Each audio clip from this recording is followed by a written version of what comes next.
तो फ्रेंड्स, आपका स्वागत है हमारे चैनल फिजिक्स विद प्रज्ञा में। तो आज का टॉपिक आपका फिजिक्स का नहीं है बट किसका है, आपका है टॉपिक हिंदी का, जिसमें हम महादेवी वर्मा जी के जीवन परिचय के बारे में बात करने वाले हैं। तो जीवन परिचय की बात करें तो उसमें 3 इंपॉर्टेंट पॉइंट्स होते हैं। फर्स्ट होता है आपका स्मरणीय बिंदु, सेकंड होता है आपका जीवन परिचय, थर्ड होता है आपका साहित्यिक परिचय। तो आज हम इस वीडियो में सबसे पहले इनके स्मरणीय बिंदु देखेंगे, उसके बाद जीवन परिचय, तीसरा हम देखेंगे उनके साहित्यिक परिचय।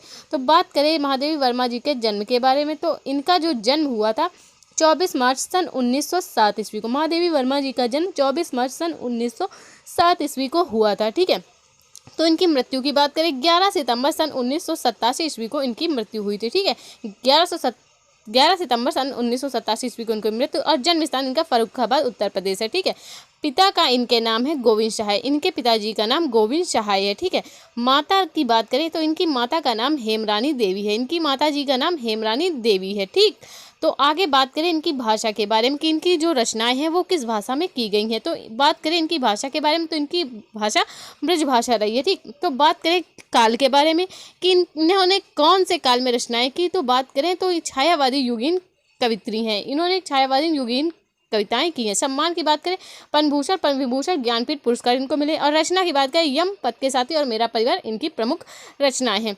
तो ये बात हुई इनके स्मरणीय बिंदुओं के बारे में। तो अब बात करेंगे हम इनके जीवन परिचय के बारे में कि इन्होंने अपने जीवन में क्या क्या किया और इनका जन्म कब हुआ। तो इस बारे में हम आज सब इस वीडियो में बात करने वाले हैं।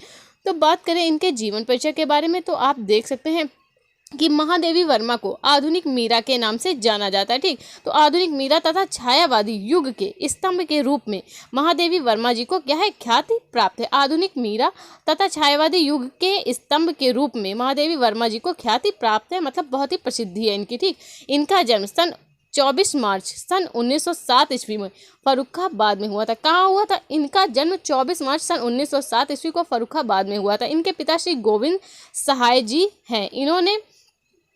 इन्होंने इंदौर के कॉलेज में एक अध्यापक थे। इनके पिता गोविंद सहाय जी इंदौर के एक कॉलेज में अध्यापक थे। ठीक है, बात करें इनकी माता के बारे में, तो इनकी जो माता जी हैं, इनकी माता जी बहुत ही धर्मपरायण स्त्री थी। इनकी माता जी जो थी वो बहुत ही धर्मपरायण स्त्री थी, धर्मपरायण महिला थी। महादेवी जी बहुत ही कुशाग्र बुद्धि की बालिका थी, और बचपन से ही इनकी माँ इन्हें रामायण महाभारत की कथाएं सुनाया करती थी। इनकी माँ बचपन से ही इन्हें रामायण और महाभारत की कथाएं सुनाया करती थी, जिससे इनका मन क्या है, काव्य में लगने लगा, जिसके फलस्वरूप आप देख ही सकते हैं कि मौलिक काव्य रचना इन्होंने बचपन से ही आरंभ कर दी। इन्होंने क्या किया, जो मौलिक काव्य रचना थी बचपन से ही आरंभ कर दी थी। ठीक, इन्होंने प्रयाग विश्वविद्यालय से संस्कृत में एमए किया। क्या किया इन्होंने? संस्कृत से प्रयाग विश्वविद्यालय से एमए की परीक्षा उत्तीर्ण की। ठीक है, आप देख सकते हैं। और 9 वर्ष की आयु में, जब ये 9 वर्ष की थी, तब इनका विवाह 10वीं के छात्र नारायण वर्मा से हो गया।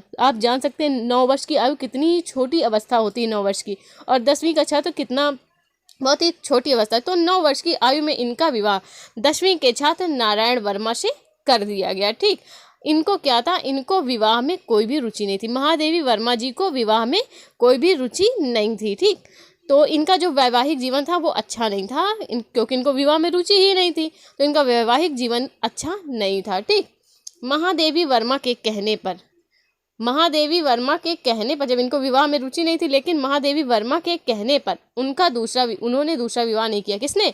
नारायण वर्मा ने, जो इनके पति थे नारायण वर्मा। महादेवी वर्मा जी के कहने पर दूसरा विवाह इन्होंने नहीं किया, और उन्होंने जीवन भर श्वेत वस्त्र पहना। किसने? महादेवी वर्मा ने जीवन भर, अपने जीवन पर्यंत श्वेत वस्त्र धारण किए और तख्त पर सोई।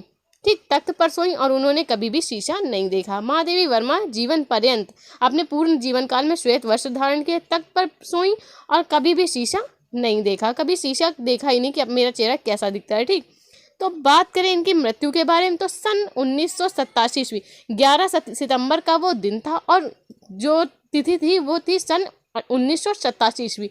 11 सितंबर सन 1987 ईस्वी को ये महान कवित्री का देहांत हो गया। इनका क्या हो गया? देहावसान हो गया 11 सितंबर 1987 ईस्वी को, आप देख सकते हैं। तो ये बात हुई इनके जीवन परिचय के बारे में। तो सबसे पहले आपने देखा इनकी स्मरणीय बिंदुओं को, फिर इनके जीवन परिचय। तो अब बात करें इनके साहित्यिक परिचय के बारे में, तो आप देख सकते हैं महादेवी वर्मा का जो कार्य क्षेत्र है लेखन, अध्यापन व संपादन रहा। महादेवी वर्मा का कार्य क्षेत्र लेखन, अध्यापन व संपादन रहा है। इन्होंने गद्य काव्य इन्होंने गद्य काव्य, शिक्षा और चित्रकला के नए आयाम स्थापित किए हैं। इन्होंने जो इनके गद्य काव्य थे, गद्य काव्य, शिक्षा और चित्रकला के नए आयाम स्थापित किए। इसके अतिरिक्त 18 गद्य और काव्य कृतियाँ की हैं।